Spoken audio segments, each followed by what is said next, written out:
Hola, ¿qué tal a todos? Mi nombre es Piero Ettoli, soy oncólogo radioterapeuta de la Fundación Arturo López Pérez y tengo el agrado de presentar el tema de radioterapia en cáncer de próstata. Espero que este tema sea de interés para ustedes, que logre ser lo suficientemente claro para poder contestar muchas de las preguntas que pueden ir surgiendo a medida que va pasando la presentación y por sobre todas las cosas ojalá sea lo suficientemente entretenida. Eh, Voy a partir hablando en primer lugar sobre algunas generalidades de la próstata, básicamente, y el cáncer de próstata, los tratamientos para el cáncer de próstata que están disponibles en la actualidad, qué es la radioterapia y cómo funciona esta, en particular con énfasis al cáncer de próstata, por supuesto, quiénes son candidatos para radioterapia en esta patología, tipos de radioterapia disponibles para manejar esta patología, el proceso de la radioterapia, en el fondo, todo lo que ocurre durante y también tras bambalinas, cosas que probablemente muchos no ven y no conocen. Y por último, me parece bastante pertinente finalizar la presentación levantando algunas preguntas que salen habitualmente en la consulta y que me parece que van a ser probablemente de interés para el público. La próstata. Bueno, la próstata es una glándula con forma de avellana que tiene una función, por función en realidad la producción de líquido seminal. Por ende es una glándula que tiene una función reproductora. Se ubica en la pelvis, por debajo de la vejiga, por delante del recto. La uretra pasa por la próstata y está también rodeada del aparataje sexual. Por lo tanto, efectivamente tiene unos vecinos que son importantes a considerar al momento del tratamiento. El cáncer de próstata es el cáncer más prevalente en hombres si uno excluye todos los cánceres de piel, pero tiene una particularidad que le da como un sello distintivo, es de lento crecimiento, incluso en situaciones en las cuales nos encontramos con enfermedad diseminada. eh, este cáncer da tiempo para de alguna forma analizar, sentarse y pensar cuáles son las mejores estrategias terapéuticas para poder así encontrar el mejor traje a la medida para esta patología. Otro elemento distintivo para esta enfermedad es que la detección temprana de este tumor está asociada a excelentes resultados tanto desde el punto de vista oncológico como de calidad de vida. Dentro de los síntomas más frecuentes de este tumor, justamente son todos aquellos que están relacionados a los vecinos que yo ya mencionaba.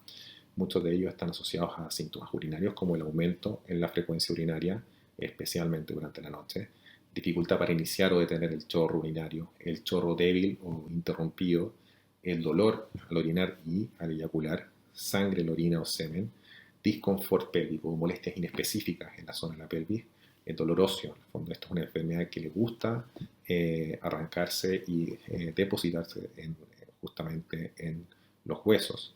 Pero por sobre todas las cosas, este es un tumor que habitualmente se está detectando cada vez más y en el fondo de forma bastante afortunada cuando no da síntomas. Por lo tanto, la presentación de este tumor en una fase asintomática es la más frecuente y la que está asociada justamente a mejores resultados. ¿Cómo se logra eso? Justamente buscándolo a través del screening. Y es bien conocido que a través de un examen de laboratorio, un examen clínico, podemos llegar incluso antes de que den síntomas y por ende encontrar estrategias terapéuticas que pueden proveer un excelente resultado desde el punto de vista oncológico y de calidad de vida. Eh, Tema aparte, quise levantar en el fondo otra condición que si bien no es cáncer, pero habitualmente convive justamente con el cáncer. Quiero partir diciendo en que la próstata en el fondo no solo se enferma de cáncer, sino también de otras cosas. La próstata puede crecer en el tiempo y este fenómeno se puede asociar a un proceso o se puede considerar un proceso normal de envejecimiento justamente de esta próstata. Este crecimiento puede ser excéntrico, pero también concéntrico. ¿Qué significa eso? Que también puede obstruir justamente lo que yo mencioné al comienzo de mi presentación, la uretra. Esto puede causar síntomas similares al cáncer de próstata, no siendo cáncer de próstata. Esto no es cáncer y es tratado cuando los síntomas afectan la calidad de vida. Es importante hacer la distinción justamente con esta entidad que se denomina hiperplasia prostática benigna, porque como les comentaba, convive justamente con el cáncer. Muchas veces es motivo de consulta inicial y también los tratamientos que están dirigidos justamente para el cáncer de próstata tienen que considerar este fenómeno. Dentro de los factores de riesgo para el desarrollo de esta enfermedad, en primer lugar, y es condición probablemente la más importante de todas, es la edad. Eh, Prácticamente condición sine qua non para el desarrollo justamente de esta enfermedad es ser hombre y tener la edad suficiente para desarrollarlo. Otras condiciones asociadas sobre todo al desarrollo de enfermedades mucho más agresivas es justamente la raza. Población afroamericana está asociada justamente al desarrollo de enfermedad más agresiva, como bien decía. La historia familiar también es un elemento a considerar, si bien no es tan potente justamente como solo el hecho de la edad, pero también existen condiciones que están asociadas a algunas mutaciones genéticas, por ende, sobre todo en historial muy potente de cáncer de próstata, también de otros tumores asociados y por sobre todo el desarrollo de cáncer de próstata a etapas tempranas podría estar asociado justamente a esta condición. Otro elemento también a considerar son algunos estilos de vida, la obesidad, una situación que es alarmante justamente, sobre todo en Latinoamérica, efectivamente está asociado a un mayor desarrollo de cáncer de próstata. Dentro de los tratamientos para el cáncer de próstata existen muchos estrategias que apuntan en un momento en elegir el mejor momento de tratamiento, no tratar inmediatamente. Esto se deja principalmente cuando la enfermedad entendemos que no va a amenazar inmediatamente la vida del paciente y que también por ende muchas veces uno determina el mantener una vigilancia u observación para en el fondo de ahí elegir el mejor momento para tratar. Algunas veces la observación es cuando se decide el inicio del tratamiento cuando los síntomas lo ameritan.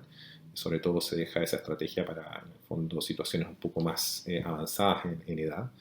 Y otras estrategias como la vigilancia activa, en la cual uno de alguna forma mantiene una monitorización muy cercana del tumor y apenas existe un pequeño movimiento, se trata. Esto permite muchas veces incluso omitir algunos tratamientos que podrían ser innecesarios.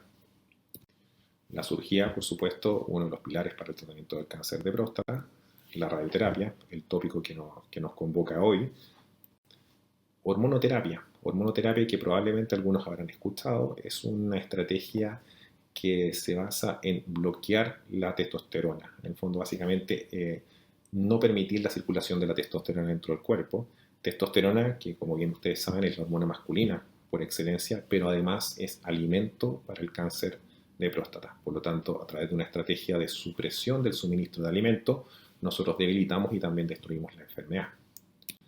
Y por último, la quimioterapia que para esta enfermedad se deja principalmente para situaciones en el fondo mucho más avanzadas.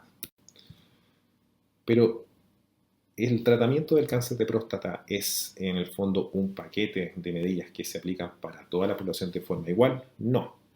De hecho, el cáncer de próstata es básicamente una enfermedad, y de hecho, como muchas enfermedades oncológicas en la actualidad, en las cuales el tratamiento está determinado básicamente de la enfermedad. Si es que eventualmente estamos lidiando con una enfermedad localizada, el tratamiento es distinto a una enfermedad sistémica. Si la enfermedad está fuera de la próstata, el tratamiento también va a estar determinado por las condiciones del paciente. ¿Qué quiere decir eso? Es muy distinto tratar a un paciente, en el fondo joven, 50 años, deportista, maratonista, estoy poniendo ejemplos bien extremos, a, por ejemplo, un paciente que ha tenido el infortunio de haber convivido con un accidente cerebrovascular, condiciones cardiovasculares, hepatitis, etcétera.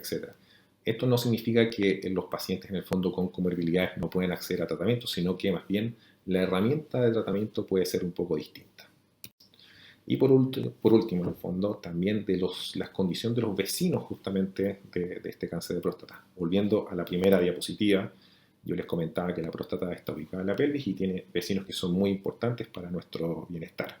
Por lo tanto, dependiendo un poco si estamos conviviendo con, por ejemplo, una hiperplasia prostática benigna, si es que el paciente en el fondo tiene algún tipo de dificultad rectal o en el fondo perianal, y por supuesto también el estatus sexual, van a ser condiciones tremendamente importantes, sumado a las condiciones previas que yo acabo de mencionar, para determinar cuál probablemente es la mejor estrategia terapéutica. Estrategias terapéuticas que, en el fondo, como yo mencionaba, pueden ser de observación o vigilancia activa, cirugía, radioterapia, hormonoterapia o quimioterapia. Pero en la mayoría de los casos nosotros habitualmente combinamos estas estrategias. Se entiende que cada estrategia tiene sus pros y contras. Cada estrategia tiene una fortaleza y una debilidad. Por lo tanto, si nosotros en el fondo utilizamos de forma racional estas combinaciones, podemos encontrar mejores resultados oncológicos. Es por ese motivo que muy habitualmente, luego de una cirugía, nosotros en el fondo complementamos con radioterapia. Tratamientos de radioterapia que van en conjunto con hormonoterapia. En etapas avanzadas, por ejemplo, nosotros habitualmente también podemos utilizar combinaciones de hormonas y quimioterapia. Y muchas veces también son utilizadas todas estas herramientas, no necesariamente todas al unísono, pero de forma secuencial o algunas concomitantes. Insisto, esto depende justamente de las condiciones que yo les comentaba previamente: estatus de la enfermedad, condiciones generales del paciente y, por supuesto, en el fondo, cómo están los vecinos de nuestra próstata. ¿Qué es la radioterapia? Ahora entrando un poco en terreno que nos convoca. La radioterapia es un tratamiento oncológico que utiliza radiaciones ionizantes para eliminar células tumorales en la parte del organismo donde se apliquen. Se considera básicamente un tratamiento que es, en el fondo, apunta a manejar problemas locales, regionales y no así sistémicos. ¿Cómo funciona? Básicamente la radioterapia tiene su target, en el fondo, o su propósito terapéutico, atacando el DNA de la célula. DNA que al ser dañado determina la muerte celular que puede ser inmediata, ya sea por colapso inmediato de la célula, o también un poco más tardía, cuando la célula ya desea, por ejemplo, replicarse o reproducirse, su sistema en el fondo colapsa. Por lo tanto, básicamente esa es la forma como nuestra estrategia terapéutica actúa. Los candidatos en el fondo para radioterapia en cáncer de próstata, o más bien los escenarios en los cuales nosotros aplicamos radioterapia en cáncer de próstata, son como intención curativa, como tratamiento primario. Muchas veces también radioterapia la utilizamos como complemento a la cirugía. Históricamente también hemos utilizado en el escenario donde la enfermedad ya está diseminada como una herramienta para controlar síntomas, pero en la actualidad también se nos está abriendo una vista que es tremendamente interesante, que son escenarios donde la enfermedad no se encuentra solo en la próstata, sino que más bien en otros sitios, pero que de alguna forma nosotros somos capaces también de controlar de forma bien precisa, y eso permite de alguna forma prolongar la sobrevida de los pacientes. Dentro de los tipos de radioterapia existen muchos en el fondo, pero básicamente podemos definir en dos grandes grupos la radioterapia. Una radioterapia que consideramos, en el fondo la denominamos externa, donde los haces de radiación se nacen desde el exterior y en el fondo llegan directamente al sitio que queremos tratar, al interior del cuerpo humano. Y una radioterapia interna, en la cual básicamente nosotros depositamos dentro del tumor elementos radioactivos que permiten destruir justamente este tumor. Desde el punto de vista también de la radioterapia externa, existen varias, en el fondo, siglas, nomenclaturas, pero que se traducen básicamente en tecnología. Es por eso que muchas veces uno puede escuchar términos como 2D, 3D, IMRT, PIMAT, SBRT, muchas siglas. En el fondo son estrategias y formas y técnicas de radiación externa que permiten de alguna forma irradiar el sitio que nosotros nos convoca y dependiendo justamente de esta técnica, justamente podemos llegar a situaciones en las cuales la dosis que se deposita en el sitio que queremos tratar es mucho más conformada, mucho más precisa, limitando la dosis circundante a los tejidos en el fondo o a nuestros vecinos. Por eso que desde el punto de vista del desarrollo tecnológico, en la actualidad estamos llegando a terapias como esta. Y también terapias de estrategia en el fondo externas como la SBRT pueden llegar a en el fondo producir fenómenos como el que estamos viendo acá. Puse en paralelo también lo que logramos justamente con la braquiterapia, porque básicamente la braquiterapia, como les mencionaba, que era el depósito de semillas radioactivas o fuentes radioactivas dentro del mismo target, permite justamente dar mucha dosis, limitando la dosis a los elementos circundantes, y es por eso que estas últimas dos estrategias, tanto SBRT como braquiterapia, permiten dar mucha dosis solamente al lugar que nosotros queremos tratar. Dentro de los elementos o las herramientas terapéuticas que tenemos para producir justamente esta radiación externa, tenemos los aceleradores lineales que se denominan, o lo más comúnmente, lo que podemos ver habitualmente en distintos centros de radioterapia, son los aceleradores lineales de Gantry fijo, donde el paciente en el fondo acuesta en la camilla, se fija, en el fondo se posiciona para que en el fondo limite sus movimientos del paciente, y es el equipo el que gira alrededor del paciente emitiendo radiación según el plan de tratamiento. Y equipos más modernos, que en el fondo se denominan aceleradores robóticos, donde básicamente el principio está en que es el equipo quien se va acomodando al paciente y no el paciente al equipo. Por ende, en el fondo nos permite, por ejemplo, hacer tracking o ajustes en el fondo intratratamiento. La braquiterapia, como mencionaba, es el depósito en el fondo de fuentes o la exposición de fuentes radioactivas directamente al tumor. Braquiterapia, en el fondo, que antes se denomina, o existen básicamente dos técnicas. Una, en el fondo, en la que uno deposita justamente las semillas dentro y las deja ahí hasta que decaigan, y básicamente con eso se trata el tumor.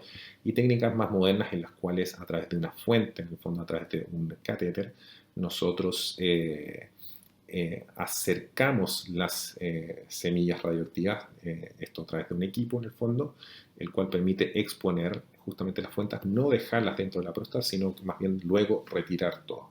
Eso permite también en el fondo ajustar de mejor forma la dosis, y es actualmente probablemente la estrategia invasiva en el fondo más moderna que existe para el manejo del cáncer de próstata. Dentro de las fases o el proceso de radioterapia, esto es un poco, quise ilustrar esta imagen en el fondo para demostrar que existen muchos elementos tras bambalinas, cosas que el paciente no ve. Habitualmente el paciente tiene su consulta con el oncólogo radioterapeuta, y luego prácticamente viene solamente a la toma de imágenes, y luego está en tratamiento. Pero tras esto pasan muchos fenómenos. Por ejemplo, habitualmente todos los pacientes tienen que pasar por junta médica. Esto significa que luego de la reunión con el oncólogo radioterapeuta, el caso siempre es evaluado justamente con un equipo multidisciplinario, en el fondo que convoca a especialistas de distintas índoles. En el fondo, al salir humo blanco en términos de cuál es la mejor estrategia terapéutica, viene la fase preparatoria, que significa crear el plan de tratamiento de radioterapia. Nosotros convocamos al paciente para la toma de imágenes, que habitualmente es un escáner, pero pueden ser otras imágenes más como resonancia, PET, etc. Toda esa información es tomada por el oncólogo radioterapeuta para delimitar y diseñar básicamente el plan de tratamiento. Cuáles son las áreas que quiero tratar y cuáles son las áreas que yo quiero proteger. Es básicamente como una cirugía virtual. De ahí, en el fondo, a través de un equipo en el fondo multidisciplinario, donde convocan también físicos, tecnólogos, médicos, etc., el equipo en el fondo médico y también de física, como les mencionaba, de tecnología médica, diseña el plan de tratamiento para justamente cumplir los objetivos deseados para la cura y justamente calidad de vida secundaria del plan de tratamiento. Y por último, antes de la ejecución del plan de tratamiento en el paciente, se ejecuta normalmente este plan de tratamiento en un fantoma, se hacen pruebas virtuales. O sea, no todo, básicamente todo lo que sale del planificador de un software es aplicado en la realidad, pero con un objeto que es inanimado. Por lo tanto, nosotros medimos justamente lo que estamos realizando desde el software con la realidad. Si eso cumple los patrones de calidad, el plan pasa, y en ese caso consideramos el plan seguro, y es el momento de tratamiento. Luego del tratamiento, el paciente habitualmente tiene, durante la fase de tratamiento, controles con el oncólogo radioterapeuta para obtener finalmente el alta y posteriormente el seguimiento. Ahora, quise en el fondo, y acercándonos un poco al final de la presentación, levantar algunas preguntas frecuentes acerca de la radioterapia del cáncer de próstata. La primera, y creo que la más frecuente de todas, es ¿cómo me sentiré durante la radioterapia? Preguntas como ¿se me va a caer el pelo? ¿Tendré náuseas y vómitos? ¿Quedaré radioactivo durante el proceso de radioterapia? ¿Son habituales? todas son falsas. Eso no ocurre durante el cáncer de próstata, por lo tanto es un mito que tenemos que derribar rápidamente.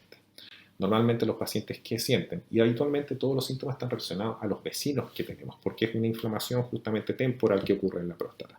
Síntomas urinarios, habitualmente leves a moderados en el fondo, que básicamente se traducen en aumento en la frecuencia para orinar o algún grado de urgencia, más ganas de ir al baño en el fondo, son los que normalmente nos vemos. Algunas alteraciones en el aspecto de las deposiciones un poco más blandas, mucosidad, es lo que normalmente vemos durante el proceso de radioterapia, y muchos pacientes también relatan algún grado de fatiga que en realidad no se traduce en algo que les impide hacer su vida normal a los pacientes, más bien en el fondo es como en el fondo tener un poco más de ganas de dormir una siesta, cosas por el estilo. ¿Cómo me sentiré luego de la radioterapia? Pero a largo plazo, normalmente todos estos síntomas van recuperándose lentamente. Muy habitualmente, y lo que estamos viendo en la actualidad es que aproximadamente 3 a 6 meses los pacientes ya prácticamente están dentro de un carril muy similar a lo que era antes. Incluso el tema de las erecciones es algo que en el fondo en el futuro podría verse impactada, pero de alguna forma es difícil incluso diferenciarla con el propio fenómeno de envejecimiento. Ese es el grado de magnitud del impacto de la radioterapia. Lo que sí ocurre a largo plazo es que la eyaculación, básicamente el semen, desaparece. El orgasmo está presente, pero la eyaculación desaparece porque la próstata básicamente deja de funcionar. En la misma línea, ¿qué esperar luego de la radioterapia? Como les mencionaba, una recuperación. Básicamente, la recuperación de la radioterapia, de los efectos de la radioterapia es bastante precoz. 1 o 2 semanas post radioterapia ya el paciente empieza a notar una mejoría, y como les mencionaba, aproximadamente 3 a 6 meses post radioterapia los niveles son muy similares a los basales. ¿Cómo se manejan los síntomas derivados de la radioterapia? Normalmente la gran mayoría de los síntomas en la actualidad son bastante leves. La gran mayoría los observamos y en algunas ocasiones podemos recurrir a algunos fármacos que, como les comentaba, son transitorios. ¿Cómo sabré si el tratamiento está funcionando? En la actualidad nosotros poseemos una estrategia tremendamente poderosa que nos permite incluso adelantarnos antes de que aparezcan en el fondo señales de una recidiva o en el fondo la reaparición del tumor. Y ese es justamente el antígeno prostático. El antígeno prostático en el fondo utilizado de forma serial nos permite al más mínimo movimiento adelantarnos y poder en el fondo entender que algo está pasando para luego proceder con imágenes. A diferencia de otros tumores donde no poseemos un marcador en sangre, el antígeno prostático es nuestro guía y espiritual. Y el movimiento de este antígeno prostático guía justamente las siguientes, en el fondo, determinaciones desde el punto de vista de imágenes o eventualmente terapias. Y, por último, ¿necesitaré más tratamiento en el futuro? Les comentaba que en la actualidad los resultados oncológicos de un tratamiento de cáncer de próstata son excelentes, sobre todo en etapas tempranas y localizadas, muchas veces incluso superando el 90% de posibilidades de curar la enfermedad. Pero eso no quita que en el fondo no mantengamos una vigilancia y una monitorización continua. Bajo el mismo principio que la detección precoz del cáncer determina éxitos terapéuticos en el fondo mucho más elevados, la detección precoz de una recidivia también conlleva en el fondo mejores en el fondo tasas o chances en el fondo curativas o de control de la enfermedad. Es por eso que el control post tratamiento es fundamental. ¿Y puedo recibir más tratamiento? Por supuesto. Y ese tratamiento va a estar determinado específicamente dependiendo de la localización de la enfermedad. Es por eso que luego de una recidiva, en el fondo, si es que llegase a ocurrir, es muy importante en el fondo nuevamente poner sobre la mesa alternativas como radiación, cirugía, hormona, quimioterapia en el fondo, que van a estar determinadas, como les mencionaba, donde justamente se encuentra la enfermedad. Se entiende que a medida que es más precoz la recidiva, más chances curativas tenemos. Bueno, eso es lo que les quería compartir. Espero que en el fondo haya sido lo suficientemente claro, que haya podido contestar muchas de las preguntas que en el fondo pueda tener la audiencia, y por supuesto, en el fondo, para mí, y es lo que les comentaba, en el fondo que para mí en el fondo ha sido un placer también poder presentarles este tema que en lo personal me apasiona mucho. Muchas gracias.